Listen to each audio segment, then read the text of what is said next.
মনে অনেক স্বপ্ন নিয়ে 2019 সালে ডিগ্রিতে ভর্তি হয়েছিলাম। আশা ছিল ডিগ্রিটা কমপ্লিট করে ভালো একটা সরকারি চাকরি করব। এই যে আমার গলায় যে কার্ডটি দেখছেন, এটা আমার ভার্সিটির কার্ড। এটার মেয়াদ কিন্তু 2023 পর্যন্ত। বর্তমানে 2024 সাল শেষ।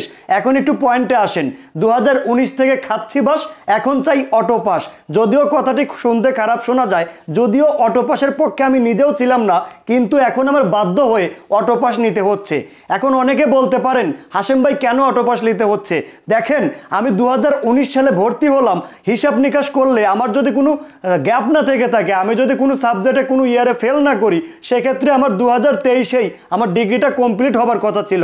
এখন 2024 সাল শেষ হয়ে যাচ্ছে, এখন পর্যন্ত আমি ডিগ্রি কমপ্লিট করতে পারিনি।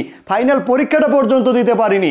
আপনি কি ধারণা করতে পারেন ফাইনাল পরীক্ষার রেজাল্ট আসতে তার মিনিমাম 6 মাস সময় লাগে। আবার রেজাল্টে হবার পরে মাস্টার্সে ভর্তি হতে মিনিমাম 6 মাস সময় লাগে। মাস্টার্সটা কমপ্লিট করতে আমার লাগবে আরও 3 বছর। তাহলে একটা সরকারি চাকরির মেয়াদি থাকে 30 বছর পর্যন্ত। আমার বয়স ইতিমধ্যে 26 বছর হয়ে যাচ্ছে প্রায়। তো আমার বয়সটা কি আর অবশিষ্ট থাকবে? আমি কি কোনো প্রকার সরকারি চাকরি পাবো? আজকেও যদি আমাকে ডিগ্রি পাস করিয়ে দেওয়া হয়, তারপরে আমার মাস্টার্স কমপ্লিট করতে কমসে কম 3 বছর সময় লেগে যাবে। সেক্ষেত্রে আমার হাতে সরকারি চাকরি খোঁজার জন্য কয়েকদিন সময় থাকবে অবশিষ্ট বলেন আপনারা? যেখানে সরকারি চাকরি খুঁজে নিতেই 2-3 বছর লেগে যায়, সেখানে আমার বয়সই শেষ হয়ে যাচ্ছে। আমার বড় ভাইদের চাকরি খুঁজতে খুঁজতে বয়স শেষ হয়ে যায়, আর আমি পড়াশোনা করতে করতেই আমার সরকারি চাকরির বয়স শেষ হয়ে যাচ্ছে। আপনি কি একটাবার ধারণা করতে পারেন আমি কেন অটো পাস চাচ্ছি? 2019 সালে যখন আমি ডিগ্রিতে ভর্তি হয়েছিলাম, তখন আমার নিজের ছোট ভাই ও ক্লাস 8-এ ভর্তি হয়েছিল। এখনও ইন্টারমিডিয়েট সেকেন্ড ইয়ারে পড়ে। আমি এখন পর্যন্ত ডিগ্রি করে বের হতে পারলাম না। আমার মতো অভাগা, আমার মতো দুর্কপালা লোক কি এই পৃথিবীর বুকে কি আর আছে? 2019 সেশনের 19-20 সেশনের শিক্ষাবর্ষের ডিগ্রি বর্ষের স্টুডেন্টদের মতো কপাল এই পৃথিবীর মনে হয় আর কারণ নেই। 2019-20 সেশনের স্টুডেন্টরা যে পরিমাণের ক্ষতিগ্রস্ত হয়েছে, এই বাংলাদেশের কোনো স্টুডেন্ট, এই বাংলাদেশের কোনো ছাত্র সেই পরিমাণে ক্ষতিগ্রস্ত হয়নি। 2019 সালে যারা ডিগ্রি পাস করছে, ভর্তি হয়েছিল, তাদের জীবনটা আজকে অন্ধকার।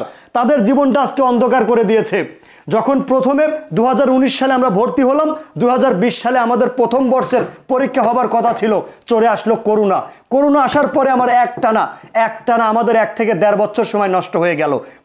করোনা আসার পরে আমাদের ভার্সিটি বন্ধ, আমাদের এক্সাম বন্ধ, আমাদের সব কিছু বন্ধ। 2020 সালের এক্সাম এসে দিলাম 2022 সালে। সেখানে তারপরেও 7টা এক্সাম ছিল। 6টা এক্সাম দেওয়ার পরে চলে আসলো কি জানি একটা রাজনীতি নাকি কি একটা নির্বাচন। ওই একটা এক্সাম নিল আবারও 20 দিন পরে। তারপরে যখন সেভাবে ফাইনাল প্রথম বর্ষের পরীক্ষাটা দিলাম, দ্বিতীয় বর্ষে এসে পরীক্ষা দিলাম কোনো মতো, তৃতীয় বর্ষে এসে চলে আসলো কোঠা আন্দোলন, তৃতীয় বর্ষে চলে আসলো বৈষম্য বিরোধী ছাত্র আন্দোলন। এখন পর্যন্ত আমরা পরীক্ষা দিতে পারছি না।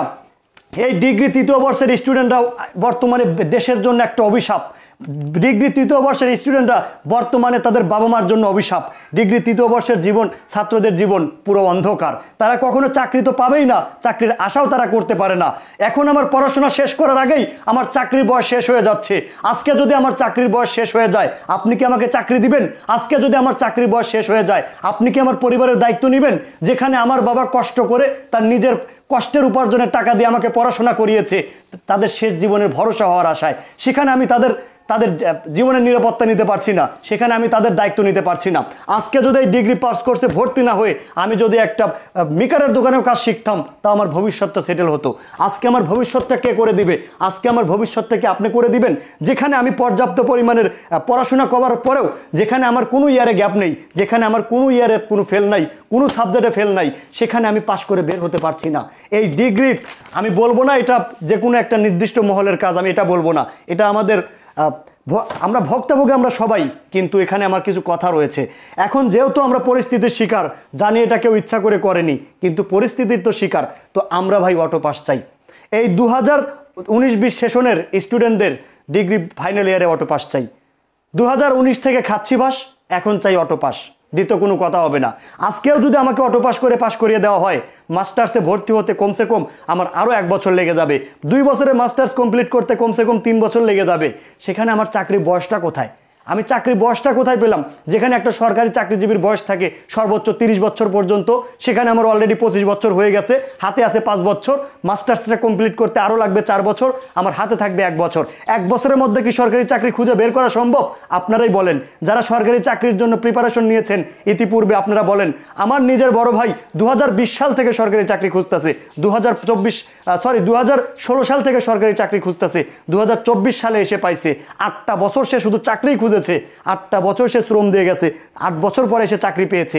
আর এখন আমার পড়াশোনা শেষ করতেই আমার সরকারি চাকরির সময় চলে যাচ্ছে।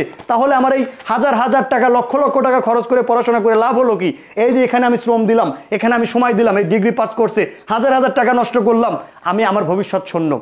আমি জাতির কাছে আমার ভবিষ্যতের নিশ্চয়তা চাই, আজকে আমি দেশের কাছে আমার ভবিষ্যতের নিশ্চয়তা চাই, যে কারণে ডিগ্রি পাস করছে, ফাইনাল ইয়ারে অটো পাস চাই।